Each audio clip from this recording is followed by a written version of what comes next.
Chapter 9, First Year, Scars. Friday, October the 15th, 1971. Remus had to spend the next few days avoiding Sirius, or at least avoiding being alone with him. This wasn't easy. The boys spent all their time together, especially on the weekends. They all got through the Friday Charms lesson with no trouble, even Peter. Flitwick was thrilled that the entire class had mastered levitation so early in the year that he let them all out early for lunch. Sirius made himself unavoidable the very next week during their flying lesson. If Remus hadn't hated history of magic so much, then flying would have been his least favourite subject. 20 minutes into their very first lesson with Madame Hooch, he had learnt that he was afraid of heights, and the rest of the classes had been miserable for him. James was the star of the class, of course, and even the other marauders found him insufferable as he flitted around the Quidditch pitch, throwing loops and feints as if he was born on a broom. Sirius was excellent too, and most of the other kids in the class had grown up playing on broomsticks. Even Peter was competent.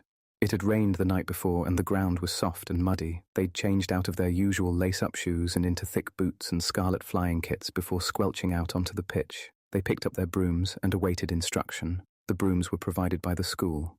First years weren't allowed to bring their own, but James would tell anyone who stopped long enough to listen that he had a top-of-the-line model at home. Right, mount your brooms, please, ladies and gentlemen. Hooch bellowed at the group. Nice strong wind today, so I want you all to take good care. Potter, no showing off. Remus clambered onto his broom, swallowing hard. If he could manage not to be sick, then it would be a victory. I'd like 5 clean laps around the pitch, then a good landing back here from each of you. Mind the puddle and remember to lean into the wind where possible. Use it to your advantage. 5 points to whoever's back first. And with barely any warning, the silver-haired witch blew her whistle hard. Remus and Lily, the only 2 muggle-borns in the class, were the last off the ground. Once the redhead was in the air, however, she streaked ahead with ease. Bit higher, Lupin. Come on now. Hooch boomed from below, shouting through a megaphone. He wanted to ignore her, but there was no escape. At least back at St. Edmund's, when they made you do cross-country, you could hide around the corner and skive off in town for the afternoon. He pushed himself higher, trying to look ahead and not down, trying to think about anything other than the empty space between himself and the ground. He could see Lily's bright red plait flashing ahead like a fox's tail, Peter's shining blonde hair somewhere towards the middle of the group. Though he couldn't see that far ahead, he knew that James and Sirius were almost neck and neck. Remus just ploughed on grimly, not wanting to go any faster. Who cared if he was last, if he didn't break his neck getting there? As he rounded a corner at the end of the pitch, the wind really hit him, and he tried not to slow down too much, leaning forward. It was so cold, and the grey morning air battered his face. The second lap was as bad as the first. By the third, he noticed that James had taken to circling each of the towers in the empty spectator stands, despite Madame Hooch's admonishments. On the 4th lap, Remus had company. Having fun? Sirius grinned, cruising along beside him. He looked so comfortable, as if he could raise both hands over his head, spin upside down and fly backwards without any trouble at all. What are you doing? Remus frowned, trying to ignore him. Trying to lose? James is gonna win. Sirius shrugged. Might as well let him have his moment. Thought I'd hang out with you. Why? Remus replied, through gritted teeth. Thought you might want the company. Remus didn't need to look at him to know that he was grinning, that irritating Sirius black grin. Plus, we're about to land, and I know you hate landing. Piss off. No. I'm warning you, Black. You can't punch me up here, Lupin, unless you want to let go of your broom. God, you're annoying. Yep. Sirius flew up in front of him, then all the way around, a perfect orbit. Piss off. Remus tried to dodge him, wobbling dangerously. Time to land. Remember to stick your legs out and lean back. Then bend your knees as you hit the... Oi! Remus had grabbed the tail of Sirius's broom and given it a hard yank.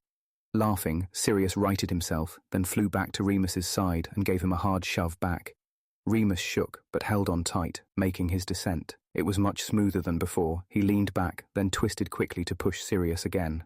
Out of my way, he yelled, going faster. You can be the last down for once. Oh, no, you don't. Sirius now grabbed Remus's broomtail, laughing, tugging him backwards. This was perhaps a step too far, as they were both quite close to the ground now. The 2 wrestling boys tumbled towards earth, brooms flying out from beneath them. They both landed into a huge muddy puddle, skidding and rolling forwards, soaking their robes in the process. Black, Lupin. Madam Hooch marched over to the two boys sprawled in the mud. The other Gryffindors gathered around, giggling and pointing. Sirius leapt to his feet with all of the grace his nobility blessed him with, and pulled Lupin up roughly by the hand. They both looked up at the teacher, blinking water droplets from their eyes. What did I say about minding the puddle? Madam Hooch raised an amused eyebrow. She usually saw the fun in things.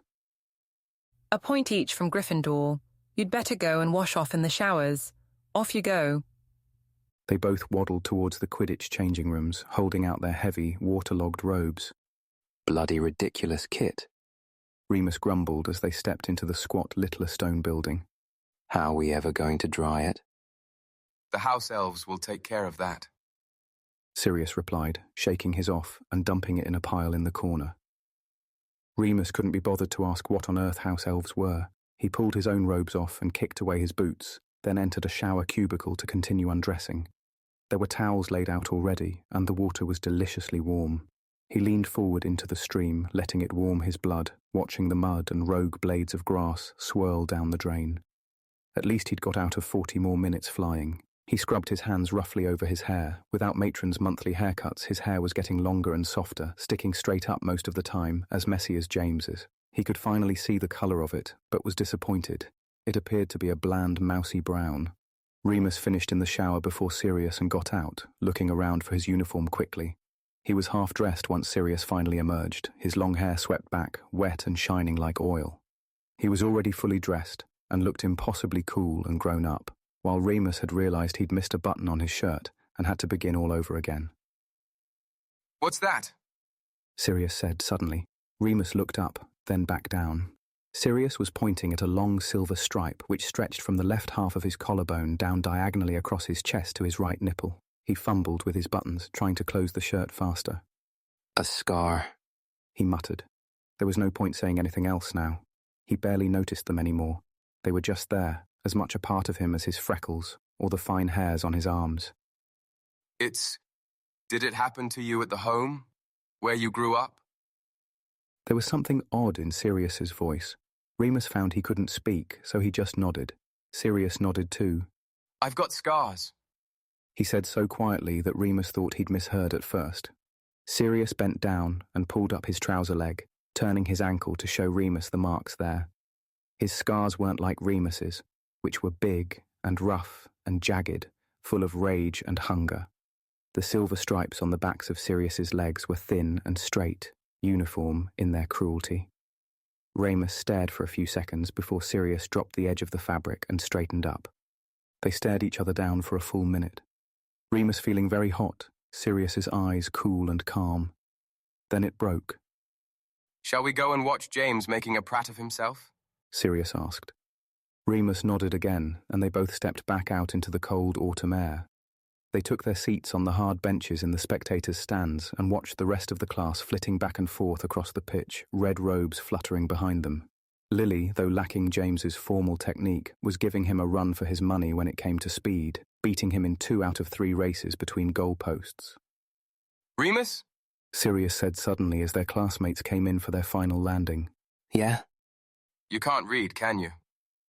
Remus sighed. He had enough secrets to keep as it was, and Sirius had shared one of his. Nah. I won't tell anyone. Cheers. That serious black grin,